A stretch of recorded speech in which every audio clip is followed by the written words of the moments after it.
sa Papa Dudut Stories, ikaw ay hindi nag-iisa.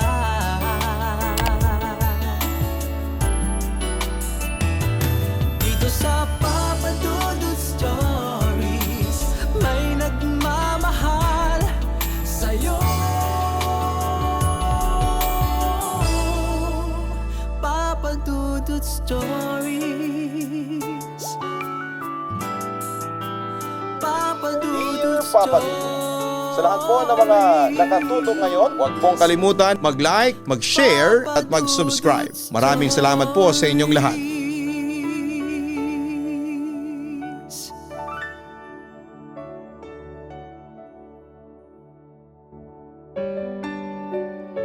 Kapag ang puso'y puno ng hinagpis, mas madaling malapitan ng masamang elemento. Magdasal at magpatawad para sa sarili mong kaligtasan. Dear Papa Dudut, naisip ko lang bigla na may mga bagay pala sa buhay na hindi mo madaling makakalimutan. At may mga bagay na sa mga simpleng araw lang talaga nangyayari. Gusto ko sanang i-share sa iyo kung paanong naging perfect sa paningin ko yung buhay ko noong mga panahong yon. Kasi sa totoo lang, akala ko noon na lahat ng bagay ay makakamtan ko na. Just call me Carmina, 43 years old. Pero nangyari ang lahat ng ito noong nasa third year college pa lamang ako noon. Mga panahon na masasabi kong okay na. Wala na akong mahihiling pa sa buhay ko.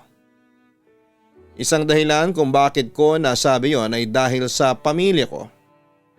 Ang saya-saya ko kasi akala ko lahat ng dapat mangyari sa isang perpektong pamilya ay nangyayari na sa amin. Si Daddy nagtatrabaho siya sa isang malaking kumpanya. Laging maayos ang trabaho niya at kahit madalas siya sa office, hindi niya nakakalimutang mag-spend ng time sa amin.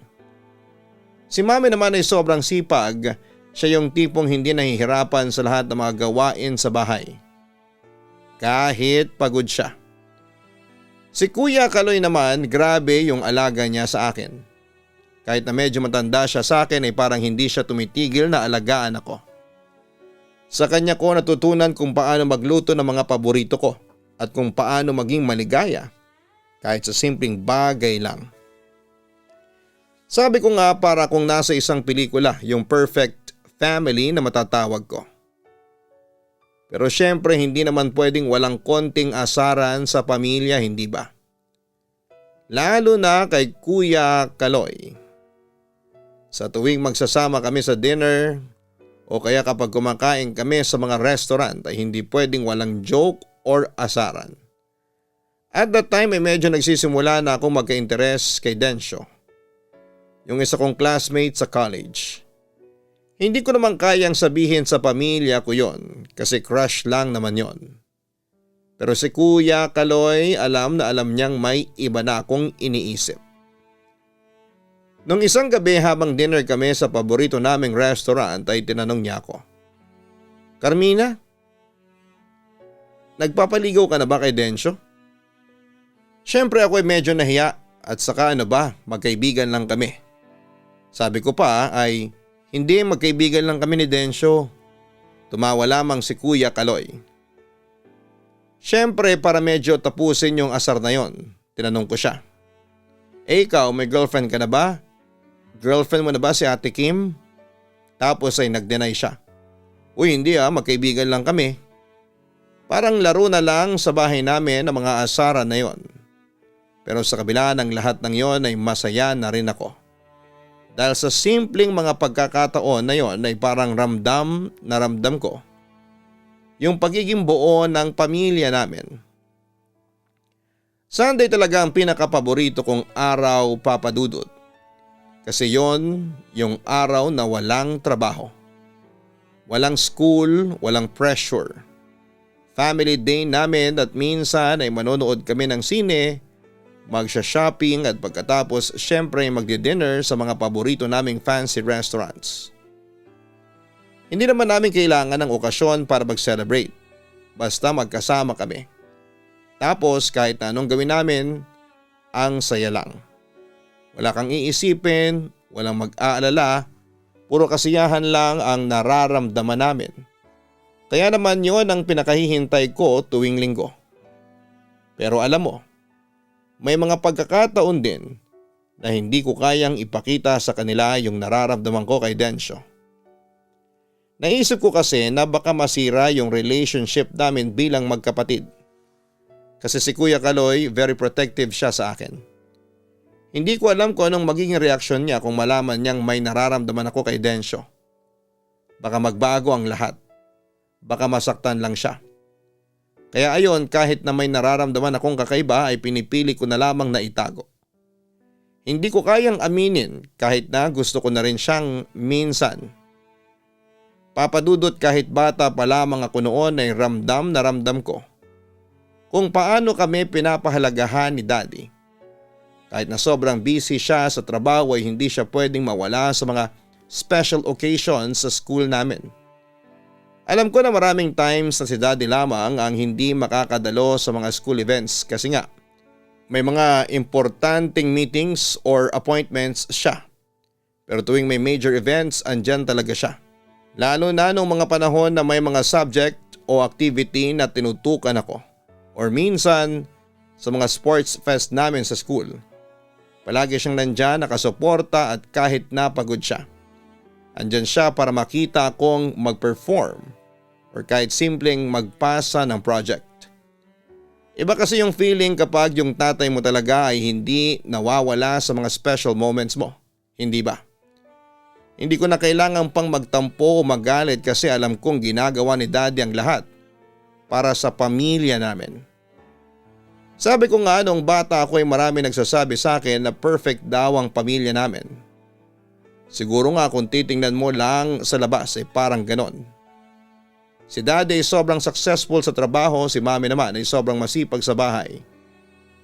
Tapos may Kuya Kaloy pa akong super alaga. Kaya yung mga classmates ko noon, yung mga kaibigan ko ay lagi nilang sinasabi na wow, ang perfect naman ang family mo. Minsan nga naiinggit pa sila kasi ang saya-saya namin at sa mga special occasions sa school ay andyan sila. At laging buo ang suporta sa akin. At least sa school ay parang ang saya-saya nila para sa akin. Kasi akala nila kami lang ang may ganong klaseng pamilya. Pero sa totoo lang ay hindi ko naman sila masisisi. Lahat naman tayo ay gustong makaranas ng masaya at kumpletong pamilya. Yung mga magulang na laging nandyan at yung mga kapatid na nagmamahalan, kaya naiintindihan ko sila. Basta ako, yun lang ang gusto ko. Nabuo kami at masaya. Si Mami hindi ko siya matutularan sa sipag. Halos lahat ng gawain sa bahay, siya ang gumagawa kasi wala kaming kasambahay. Si Daddy minsan ayaw na ngang umuwi kasi gusto niyang magtrabaho pa. Pero lagi niyang pinipilit na makadalo sa mga special events namin. Kay Kuya Kaloy naman ay lagi niyang iniisip ang kapakanan ko. Hindi ko na nga alam kung paano niya nakakayanan na maging kuya ko kasi may katigasan din talaga ang ulo ko. Ang saya-saya ko noon. Naalala ko pa nung graduate ako ng high school, Papa Dudut. Grabe yung saya ko. Hindi lang dahil sa pagiging valedictorian ko kundi kasi nandun ang pamilya ko. Buo silang umattend para sa akin, si Daddy, si Mami at si Kuya Kaloy. Silang tatlo ang nandyan, nakangiti at proud sa akin. Isa sa mga pinaka-unforgettable na moment ng buhay ko yon. Yung magkakahawak kamay silang habang nanonood ng graduation march ko at habang umaakyat ako sa stage para kunin ang medalya ko. Parang ang saya ko lang. Sobrang proud ako at masaya kasi sila talaga yung nag-push sa akin para makarating sa moment na yon. Sa mga kasamahan ko sa klase, alam ko na may ilan sa kanila ang naiinggit sa pamilya ko.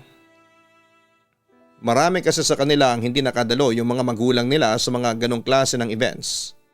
Kasi may mga dahilan o kanya-kanyang trabaho. Kaya sa akin ay grabe yung significance ng moment na yon.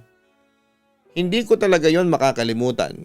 Hindi ko yon malilimutan kasi yon ang magpapaalala sa akin kung gaano ako pinalad na magkaroon ng ganitong pamilya. Para sa akin na yun ang pinaka-precious na moment ko. Kasi kahit na anong mangyari yung memorya na yon, yung saya ko sa graduation ay hindi na yon mabubura sa alaala ko. Lalo na nung sinabi ni Daddy at Mommy na proud sila para sa akin. Minsan iniisip ko pa noon, paano kaya kung hindi ganito yung pamilya ko? Paano kung wala akong tatay na lagi nandyan? O kaya wala akong kuya na laging mag-aalala sa akin? Paano kung wala akong nanay na kagaya ni Mommy na maasikaso at maalaga? Siguro yung magiging isa na ako sa mga pinakamalungkot na tao sa mundo.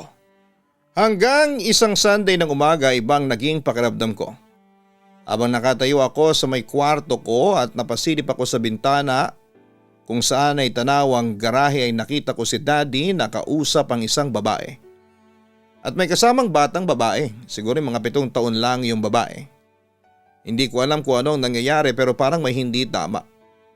Bihira lang mangyari yon kasi si Daddy lang ang lagi kong nakikita sa garahe at nag-aayos ng kotse o kaya ng mga gamit.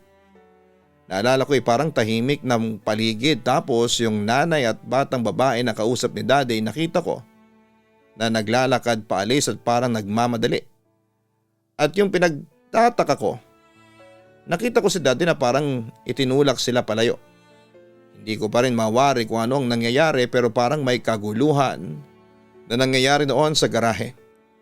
Noong pagbaba ko sa dining area, alam ko na parang may kakaibang pakiramdam sa bahay.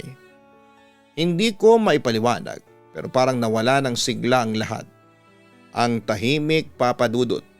Hindi katulad ng dati na laging masaya, magulo at puno ng tawanan. Nang mga oras na yun ay parang ang lahat ng tao ay may mabigat na dinadala. Pagpasok ko sa kusina ay nakita ko si Mommy pero hindi siya kumikibo kay Daddy. Bihira lang mangyari yon kasi si Mommy at Daddy silang dalawang palaging magkausap. Pero ngayon ay parang may malaking distansya sa kanilang dalawa kahit nasa isang lugar lamang kami. Hindi ko alam kung anong nangyayari pero nakita ko na parang may hindi maganda sa kanilang dalawa. Si Mommy ay parang hindi niya kayang tignan si Daddy at si Daddy naman hindi rin nakatingin kay Mommy. Tahimik silang pareho. Nakatingin lang si Mommy sa labas, parang may iniisip. Hindi siya naglalakad papunta kay Daddy at hindi siya nakikipag-usap. Hindi ko alam kung ano ang nangyari pero ako ay bilang anak, ramdam ko na parang may kulang sa bahay. Parang may pumait na pakiramdam sa pagitan ng Mommy at Daddy ko. Pinagbihis na rin ako ni Mommy noon kasi sinabi niyang lalabas daw kami. Kaya kahit na may nakakalito na pangyayari, pinilit kong pakalmahin ang sarili ko. Kasi iniisip ko na baka may ginagawa silang adjustment. Ang dami kong tanong sa isip ko pero wala akong nasasabi sa kanila. Hindi ko alam kung ano ang sasabihin ko o kung ano ba ang mararamdaman ko. Hindi ko alam kung anong nangyayari pero parang may malalim na galit sa pagitan ng mga magulang ko. Kaya lang kahit na ganoon, alam ko na may dahilan. May dahilan na hindi ko pa kayang maunawaan noon. Lumabas pa rin kami bilang pamilya ngunit habang naglalakad kami papunta sa sasakyan, wala na naman yung dati naming saya. Nawala yung sigla tapos habang umaandar ang sasakyan ay dumaan kami sa harap ng garahe at doon ko na lang nakita ang dalawang babae na nakita kong kausap ni Daddy kanina. Yung nanay at batang babae, sila pala yon. At ngayon parang naglalakad lang sila. Hindi ko alam kung anong pakiramdam ko. Parang nakaramdam ako ng kirot kasi parang may nangyaring hindi maganda sa pamilya namin o sa kanilang dalawa. Hindi ko alam kung paano ko haharapin yon. Habang bumibiyahe kami, si Daddy at si Mommy tahimik pa rin at hindi ko alam kung anong nangyayari. Pero alam ko lang na kahit na anong mangyari, pamilya pa rin kami. Pero kahit na ganoon ay may malaking tanong sa aking isipan na hindi ko pa rin nasasagot. Kung dati kami lang ang nandyan para sa isa't isa, ngayon ay parang ang layo-layo ng tingin ko sa kanila. Kakaiba talaga ang araw na yon, Papa Dudut. Para kaming gumagawa ng family day routine namin pero parang may kulang. Para may hindi tamang nangyayari. Bawat galaw namin kahit na tinatry namin maging normal ay parang may mabigat na bagay na hindi namin kayang ipaliwanag. Kung dati sobrang saya namin, lagi kaming tumatawa, nagkakaroon ng kwentuhan habang naglalakad sa mall. Ngayon ay tahimik lamang kami. Katabi ko si Kuya Kaloy habang naglalakad kami sa mall. Pero hindi siya katulad ng dati, Papa Dudut. Kung dati madalas ay nag-uusap kami o kaya ay may mga jokes siya. Pero ngayon ay nakatutok lamang siya sa hawak niyang mini tablet at parang wala sa paligid. Nilalaro niya yung video game niya. At ako naman ay parang may isang tanong na hindi ko kayang ipagpabukas. Tinanong ko siya kung sino yung mga bisita kanina, yung nanay at batang babae na nakita ko sa garahe. Baka may kasalanan sila o baka may alam sila tungkol sa nangyari sa pagitan ni Mami at Daddy. Pero ang sagot ni Kuya Kaloy ay hindi ko sila kilala, Carmina. Ilang sandali pa ay hindi ko na naisip pa kung ano ang ibig sabihin noon. Siguro ay masyado na akong nai-stress. Pero hindi ko pa rin may paliwanag kung bakit gano'n ang pakiramdam ko. Parang may malalim na bagay na nagbabalik sa akin. Pero hindi ko kayang hawakan o ipaliwanag.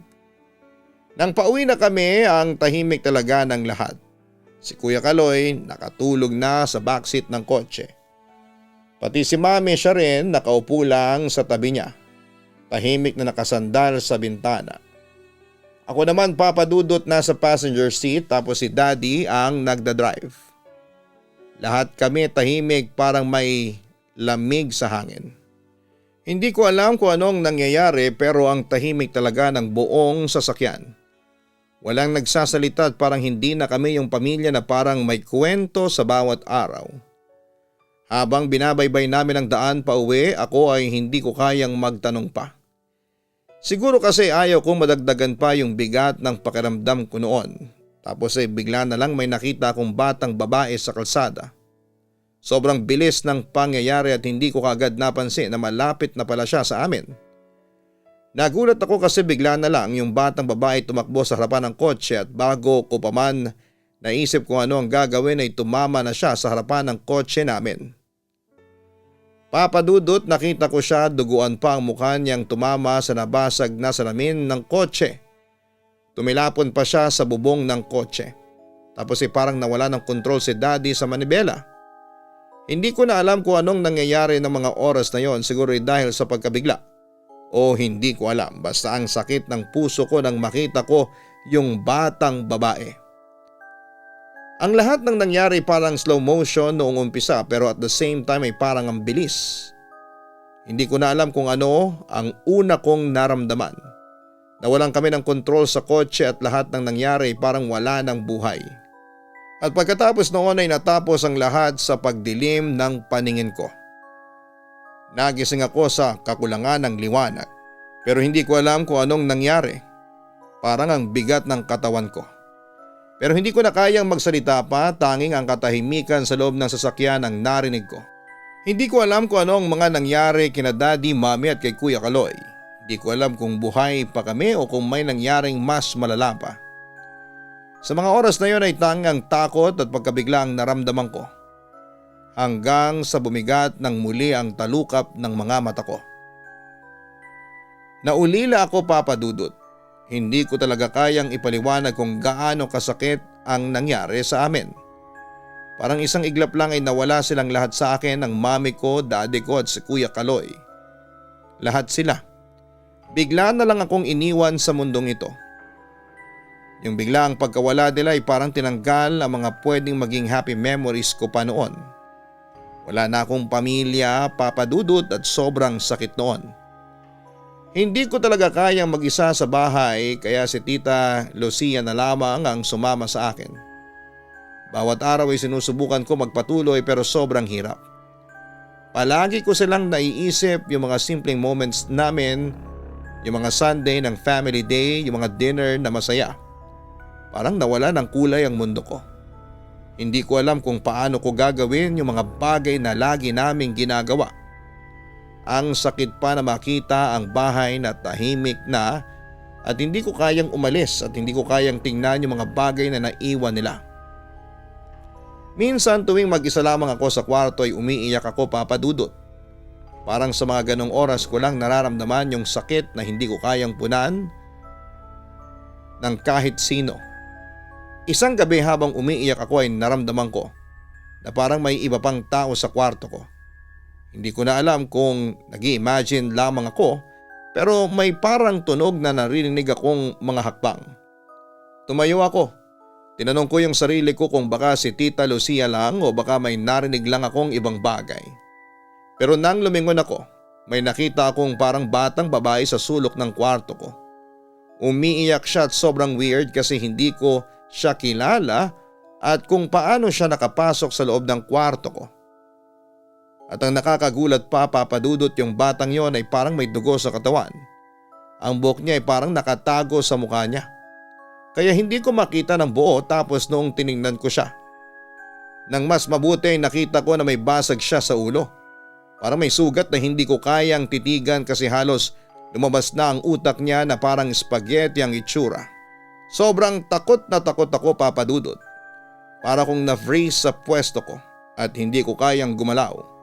Hindi ko alam kung ano ang gagawin ko, kung magtatago ba ako o magsasalita. Ang tanging naisip ko lang ay kailangan ko siyang kausapin pero wala akong lakas. Habang papalapit siya sa akin, parang mas dumidilim yung paligid. Parang may mali sa lahat ng mga nangyayari. Nang parang nilapitan na niya ako ay napasigaw ako ng malakas. Parang gusto kong magtago. Pero hindi ko kayang lumayo at sobrang takot na takot ako. At sigurado kong narinig ni Tita Lucia yung sigaw ko. Nang pumasok siya sa kwarto ko ay sinabi ko sa kanya ang tungkol sa duguang bata na lumalabas na ang utak mula sa basag nitong bungo pero biglang nawala na yung bata. Hindi ko na siya nakita, Papadudot. Wala na ni anino niya pero naiwan ang kakaibang hangin na yumayakap pa rin noon sa katawan ko. Isang buwan ang lumipas mula nang mangyari ang aksidente ay pilit kong binabalik ang normal na buhay ko. Kahit sobrang hirap at hindi ko alam kung paano, pero kailangan kong magpatuloy. Kailangan ko pa rin pumasok sa klase kahit na ang sakit. Para ako naglalakad na may bigat na dala sa bawat hakbang. Hindi ko kayang ipakita sa mga kaibigan ko at mga kaklase ko na nahihirapan ako. Kaya nagtutulungan kami ni Densyo. Si Densyo yung kaklose ko na classmate noong high school. Alam ko na kahit na anong mangyari, nariyan siya para sa akin. Madalas kami mag-usap at parang siya yung tanging tao na nagbibigay sa akin ng kaunting gaan sa pakiramdam. Isang araw habang nakatambay kami sa guardhouse ng school ay nag-uusap kami ni Densyo tungkol sa mga nangyari. Tinulungan niya akong mag-move on at sinabi niya na Carmina, hindi ka nag-iisa. Nandito lang kami ng mga kaibigan mo para sa iyo. Pero alam kong nakikita niya yung lungkot sa mga mata ko. May mga pagkakataon na ayokong magsalita kasi naiiyak na lamang ako bigla. Pero si Densyo iba siya. Alam niyang may pinagdadaanan ako at hindi niya ako pinabayaan. Habang magkasama kami doon, may napansin akong kakaiba sa gilid ng school sa may puno. May batang babae na parang nagkukubli doon. Gusto ko sanang hindi na lang siya pansinin. Pero may something sa mata niya. Parang may mga mata siyang nanlilisik na nakatitig sa akin. Mabilis akong kinilabutan. Nilayo ko ang tingin ko at nagtangkang tawagin si Densyo. Densyo, tingnan mo, may batang babae doon sa may puno. Sabi ko, sabay turo sa ilalim ng puno.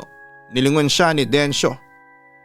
Pero wala siyang nakitang kahit na anong kakaibang tao. Wala ko nakikita, Carmina. Sagot niya. Pero ako'y ramdam ko na may mali. Parang may presence na hindi ko kayang i-explain. Parang yung batang yon na nasa ilalim ng puno ay hindi siya normal. Sigurado ka? Tanong ko ulit. Dahil parang nararamdaman ko na ako lang ang nakakakita sa kanya. Hanggang sa bigla na rin nawala ang bata sa paningin ko. O walang tao doon. Baka namamalikmata ka lang, sabi ni Densyo. Tumango ako pero hindi ko pa rin maalis sa isipan ko yung batang nakita ko. Pauwi na kami ni Densyo pagkatapos ng klase at magkasama kami sa kotse. Kwentuhan ang kwentuhan at parabang yun lang yung moment na nakakalimutan ko lahat ng sakit ko. Nababawasan ang bigat sa dibdib ko. Pero habang binabaybay namin yung daan ay nakaramdam ako ng kakaibang presensya. Huminto kami sa isang traffic light at napansin ko sa rear view mirror na parang may maliit na batang nakaupo sa backseat ng kotse. Sa una akala ko'y namamalikmata lamang ako pero nang magmulat ako ng mata ko ng buo ay nakita ko na duguan ng bata sa kinakaupuan nito. Duguan na parang galing sa isang aksidente. Malaki ang mga mata ng batang yon at parang may galit sa akin. Nagulat ako at hindi ko na nakayanan kaya napasigaw ako. Bigla nang sumuka siya ng dugo. "Densyo! Densyo!" Sigaw ko sabay siksik ng katawan ko papunta sa pinto ng kotse. Ang sakit ng ulo ko parang masisira na yata ang isip ko. "Densyo! Densyo! May bata sa likuran! May dugo ang bata!" Sigaw ko. Hindi ko kayang titigan yung bata. Sinalo ni Densyo ang mga braso ko at tinawakan ako ng mahigpit para hindi ako magwala. "Carmina, calm down. Ano ba yung nakikita mo?" Tanong niya. Ang mata niya ay seryoso. Pagmulat ko ng mga mata ko ay nagulat ako. Ang mukha ni Densyo ay duguan na rin. Parang pumutok yung mga sugat sa mukha niya. May mga sungay siya sa ulo. At hindi ko kayang itago ang takot ko dahil sa mapula niyang mga mata. Sa sobrang takot ko ay hindi ko na alam kung paano ko haharapin yung sitwasyon na yon. Kaya pilit ko siyang tinutulak. Nagkabasag-basag ang mga salamin sa utak ko. "Bitawan mo ko," sigaw ko. Hindi ko na kayang ipaliwanag kung anong nangyayari. Wala akong lakas at hindi ko kayang kontrolin yung takot ko. Pero nang magmulat ako ng mata, normal na si Densyo. "Ayos ka lang?" Tanong niya. Habang ang mga mata niya ay puno ng pag-aalala. Ako naman ay hindi pa rin makapaniwala. Tumango ako pero hindi ko alam kung anong nangyayari sa akin habang pilit na pinapakalma ang sarili ko. Nagpatuloy siya sa pagdadrive. Pero sa tuwing titigil kami ay parang may kumakalabit sa pakiramdam ko. Hindi ko kayang kalimutan yon at hindi ko kayang ikublihin na may mali sa mga nangyayari sa paligid ko. Hindi ko alam kung nababaliw na ako o kung talagang may ibang nangyayari na hindi ko maipaliwanag. Pilit kong inayos ang buhay ko, Papa Dudut, kahit sobrang bigat. Parang hindi pa rin ako makapaniwala sa lahat ng mga nangyari. Lalo na noong nalaman ko na may anak pala sa labas ang daddy ko. Si Tita Lucia ang nagsabi sa akin. Ibang klase kasi yung daddy ko na idol ko. Yung tao na parang walang kasalanan sa mundo. Siya pala ang sumira sa tiwala ng mami ko. Nagalit ako, oo, galit na galit. Parang hindi ko matanggap na ganoon pala siyang tao. Niloko niya si mami at kami ni Kuya Kaloy. Nagtanim ako ng sama ng loob at hindi ko alam kung ano ang gagawin ko. Parang ang hirap kayang tanggapin na yung tao na pinaniwalaan ko ng buong buo ay siya pala yung magdudulot ng sakit sa amin. Kaya pumasok ako sa kwarto ko at doon ko na lang iniyak ang lahat ng nararamdaman ko. Hindi ko na kayang magpigil pa, Papa Dudut. Kinuha ko ang family picture namin tapos ay bigla ko na lang pinunit. Pakiramdam ko ay doon ko na-express lahat ng galit ko, lahat ng sakit na nararamdaman ko. Pero habang ginagawa ko yun ay parang may nangyaring kakaiba. Maya-maya ay parang may mga tawa akong narinig mula sa paligid. Sobrang lakas at parang may mga tao sa paligid ko. Pero ang weird kasi noong tiningnan ko ay wala naman akong nakita. Parang may mga anino lang na naglalaro sa paligid na hindi ko kayang ipaliwanag. Tapos parang may mga gamit na biglang lumutang mula sa paligid ko tapos ay bigla nila akong tinatamaan. Mga matitigas na bagay na parang pinupukpok ako sa katawan. Hindi ko na alam kung anong nangyayari. Habang nandun ako ay naramdaman ko na may ibang presensya sa kwarto ko. Tumingin ako at doon ko nakita ang isang maitim na lalaki na may sungay at mahabang buntot na naglalakad papalapit sa akin. Kasama niya yung bata na duguan ng katawan, basag ang bungo at labas ang utak. Grabe, sobrang takot na lang yung naramdaman ko noon. Parang hindi ko na kayang gumalaw pa. Na-freeze na ako sa kinakatayuan ko. Sila ay papalapit na sa akin at habang papalapit sila, ang init ng katawan nila.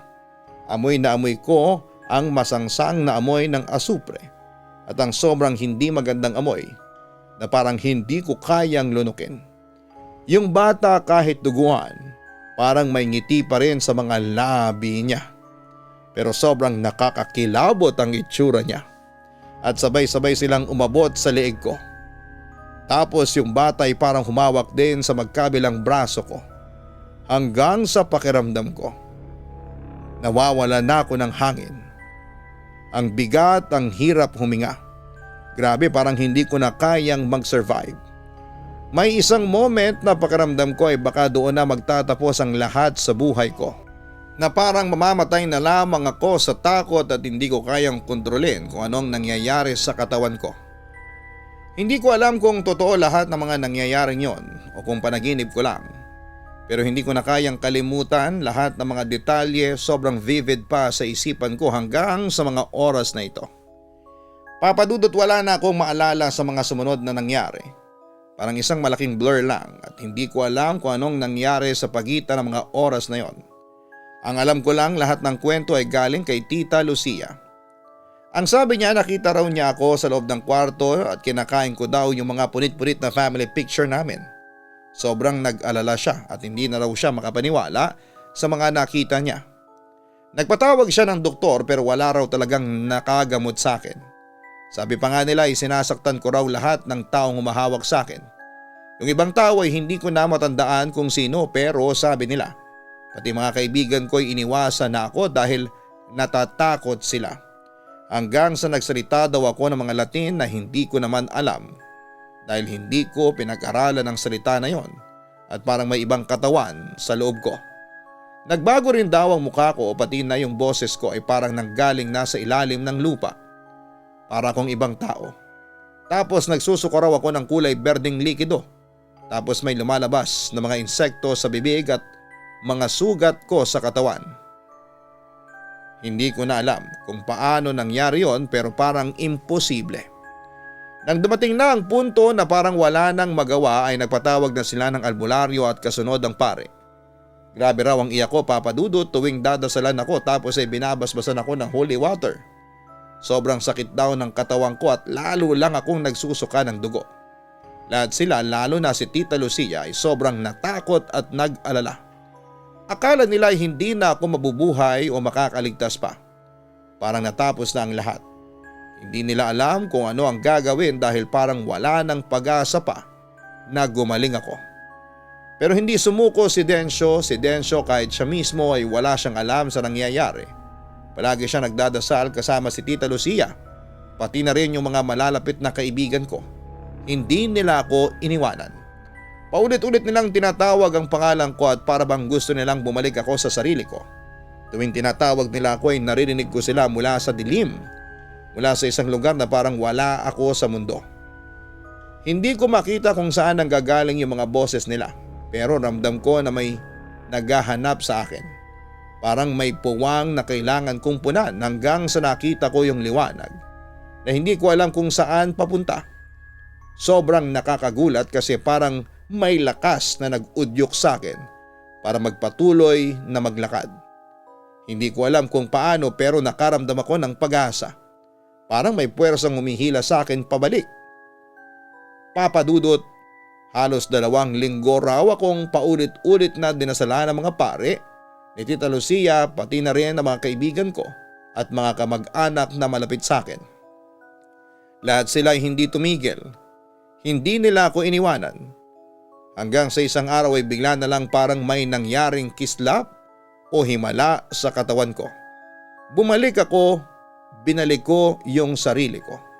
Binigay ko ang pagpapatawad sa puso ko, papadudot. Binuksan ko ang puso ko para magpatawad, hindi lang sa daddy ko kundi sa sarili ko na rin. Mula noon kahit paano ay naging tahimik na ang buhay ko. Hindi na ako muling natakot sa dilim. At hanggang ngayon ay nangyayari pa rin sa akin na may mga bagay na mahirap ipaliwanag pero natutunan ko nang tanggapin.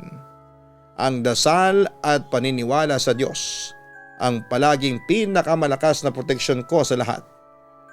Lubos na gumagalang, Carmina. Tandaan mo na mas nagiging lapitin ng masasamang elemento ang mga taong may mabigat na dinadala sa kanilang dibdib. Kaya kahit gaano pa kahirap, mahalaga na matutunan mong magpatawad at magdasal. Hindi para sa kanila kundi para sa sarili mo. Ang pagpapatawad ay hindi para burahin, ang mga pagkakamali kundi para mapalaya ka mula sa bigat na dinadala ng puso mo. Kapag natutunan mo magpatawad at magdasal ay mararamdaman mong may gabay ka at mas magiging magaan ang pakiramdam mo. Hanapin po ang Gian Gianna Vlogs para sa aming weekly family vlogs. Ganon din ang Kaistorya Horror para sa araw-araw na upload ng mga nakakatakot na kwento.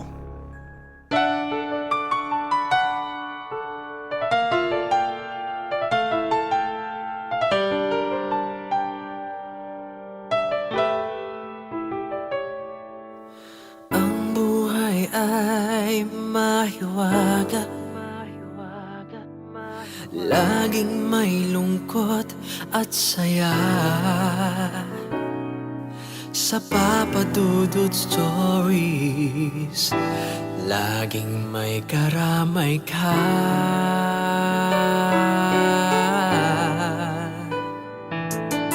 Mga problemang kay bigat, dito ay pakikinggan ka. Sa Papa Dudut Stories, kami ay iyong kasama.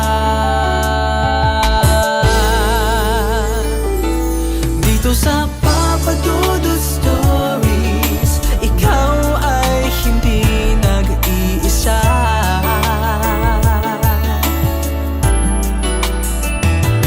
Dito sa Papa Dudut Stories, may nagmamahal sa'yo.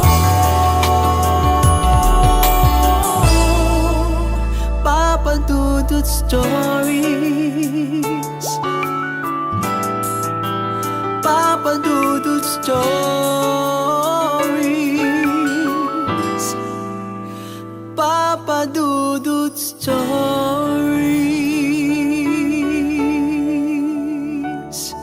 Hello mga ka-online, ako po ang inyong si Papa Dudut. Huwag kalimutan na mag-like, mag-share at mag-subscribe.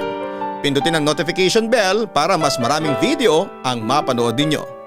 Maraming salamat po sa inyong walang sawang pagtitiwala.